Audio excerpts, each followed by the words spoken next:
pagi semua, ada 3 jenis persembahan yang menyenangkan hati Tuhan.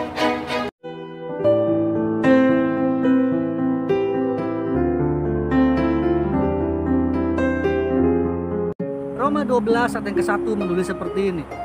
Karena itu saudara-saudara, demi kemurahan Allah, aku menasihatkan kamu supaya kamu mempersembahkan tubuhmu sebagai persembahan yang hidup, yang kudus, dan yang berkenan kepada Allah. Itu adalah ibadahmu yang sejati. Kata persembahan menurut bahasa Yunani itu memiliki 3 pengertian. Yang pertama hadiah, yang kedua pemberian, dan yang ketiga pengorbanan. Bahkan di dalam konteks Yahudi sendiri, kata persembahan itu memiliki pengertian korban atau sumpah. Satu kali dalam sebuah ibadah ada prosesi yang namanya kolekte. Ketika ada prosesi namanya kolekte, ada seorang anak muda mulai merogoh-rogoh celana gitu, mau ambil kantong kolekte, kantong persembahan maksudnya, mau ambil persembahan untuk kolekte gitu. Waktu dia angkat uangnya 2.000. Pas dia, waduh 2.000 lagi. Enggak lah, masa saya kasih 2.000, dia nggak mau. Dia cari lagi kanan kiri, mungkin ada yang lebih besar, cuma nggak ada ternyata. Dia cari nggak ada, nggak ada duit lagi, ada 2.000 doang. Lama-lama kan kantong persembahan diedarkan mulai mendekat. Ketika mulai mendekat, ada seorang bapak di belakang menepuk. Sambil menepuk ada uang 100 di tangannya. Tok. Pas dia lihat, langsung dia pegang. Kantong persembahan datang, dia masukin. Dia bersyukur dan puji Tuhan yang saya bisa memberi persembahan. Dalam hati pikir gini, aduh baik sekali bapak di belakang, kasih uang 100.000 untuk saya boleh memberi kolektor. Setelah singkat cerita, setelah ibadah, dia temui itu bapak itu. Pak, terima kasih ya, bapak memberi uang buat saya untuk saya boleh memberi kolektor. Bapak itu dengan senyum dan tertawa kecil bilang, nah kenapa berterima kasih sama saya? Itu bukan uang bapak, itu uang kamu yang jatuh waktu kamu rogoh ke kantong. Ternyata itu uang dia sendiri, saudara. Roma 12 menjelaskan bahwa Anda dan saya harus mempersembahkan tubuh kita sebagai persembahan yang hidup, yang kudus, dan yang berkenan. Itu adalah ibadah yang sejati. Ada 3 jenis persembahan di dalam Roma 12 ini. Yang pertama adalah persembahan tubuh yang hidup. Artinya apa? Selama kita masih hidup, selama kita masih sehat, selama kita masih fresh, selama kita masih talented, mari berikan yang terbaik begitu. Selama Tuhan masih kasih kesempatan hidup, mari berikan yang terbaik di dalam pelayanan, di dalam doa, di dalam persekutuan dengan Tuhan. Amin, saudara. Banyak orang diajak ibadah susah, banyak orang diajak berdoa susah.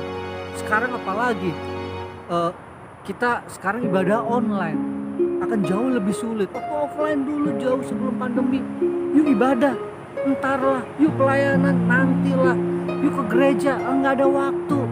Hari ini saudara, mari berikan apa yang Tuhan sudah kasih hidup kita untuk melayani Tuhan. Persembahan yang hidup, bukan yang mati. Persembahan yang dimana Anda dan saya masih ada. Yang setuju boleh bilang amin, saudara. Itu yang pertama. Yang kedua, persembahan apa yang Tuhan mau? Ada persembahan yang kudus.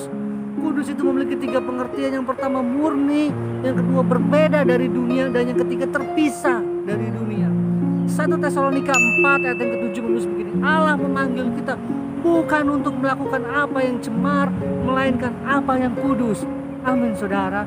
Tuhan mau tubuh kita itu yang dipersembahkan buat Tuhan, yang menyenangkan Tuhan adalah persembahan tubuh yang kudus, mata yang kudus, mulut yang kudus, tangan yang kudus, kaki yang kudus, hidup yang kudus. Yang setuju boleh bilang amin.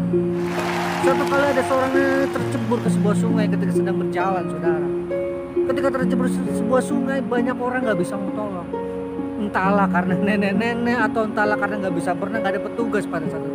Tiba-tiba ada seorang anak muda lalu tercebur lompat ke sungai tersebut dan menolong itu nenek-nenek, dan nenek itu akhirnya selamat.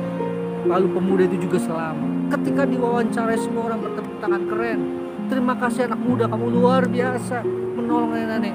Dia cuma bilang begini, bukan masalah itu, tadi siapa yang nyeburin saya ke situ? Ternyata dia didorong untuk tercebur ke danau itu, saudara.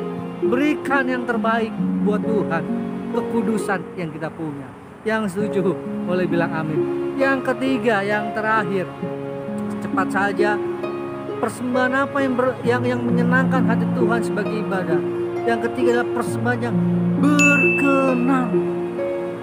Berkenan memiliki 4 pengertian, singkat aja. Yang pertama teruji, yang kedua berintegritas, yang ketiga rendah hati, yang keempat menyenangkan hati Tuhan. Harus teruji, berintegritas, rendah hati, dan menyenangkan hati Tuhan. Itu adalah berkenan di hadapan Tuhan, saudara. Yang setuju boleh bilang amin. Ada satu cerita, saudara, kunjungan pendeta senior, saudara. Kunjungan pendeta senior ini ke desa pedalaman. Dia ingin melihat cabang gerejanya. Lalu ketika dia melihat cabang gerejanya, dia memanggil anak-anak sekolah minggu di sebuah ruangan. Lalu dia bertanya, "Selamat pagi, shalom semua anak-anak." Terus anak-anak sekolah minggu jawab, "Shalom Pak Pendeta. Bapak ingin bertanya pada pagi hari ini, siapa yang meruntuhkan tembok Yeriko?" Anak yang paling baik di depan jawab, "Bukan saya Pak Pendeta."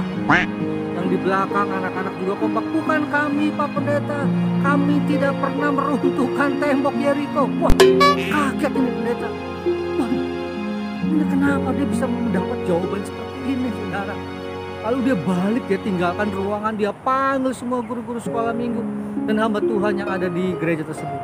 Saya mau bertanya, kenapa anak-anak nggak bisa jawab waktu saya tanya siapa yang meruntuhkan tembok Yeriko? Bagaimana kalian mengajar mereka?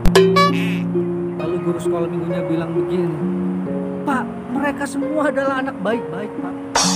Nggak mungkin anak-anak sekolah minggu kami meruntuhkan tembok Yeriko, Pak." Wah, mendengar jawaban itu, hamba Tuhan itu makin pusing, ya kan? Lalu dia bilang begini, "Begini aja Pak Pendeta," kata guru-guru sekolah minggu. "Bagaimana kalau kita patungan dan kita bangun kembali tembok Yeriko?" Waduh, itu lagi. Ternyata sama-sama nggak menyenangkan lah jawabannya. Harusnya menyenangkan, ternyata nggak ngerti juga, saudara.